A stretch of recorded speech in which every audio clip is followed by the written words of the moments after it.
Oh my God, he's not the only one. She's a light fury.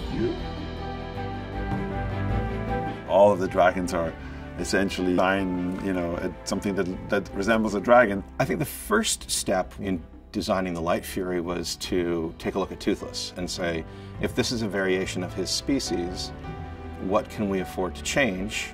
What has to stay relatively the same in order Of a black panther and a small bird of prey and maybe a bat. So the Light Fury is snow leopard meets an axolotl, which is a Mexican salamander. So that's sort of where the mix there is.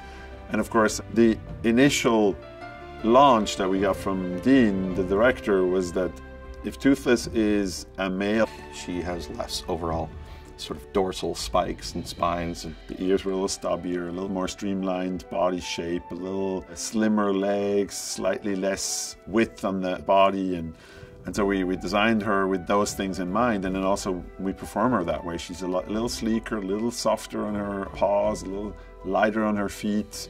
Her wings are more streamlined. Simon Otto, who's our head of character animation, he did one drawing that was based on a lemur, kind of sitting up, and it was the Light Fury with a fish kind of tucked in the corner of her mouth. It was his drawing. I think that specific drawing where we lit up and said, ooh, I like this character. She's got personality, she feels closely related, but still her own, her own subspecies. It was an interesting challenge to find the difference between those two characters, and yet they have to feel like they're the same species, essentially. And bringing that together, mixing it up, and finding inspiration in real life, and recreating a performance with all those ingredients that is entertaining. That's the highlight of working on these films as an animator.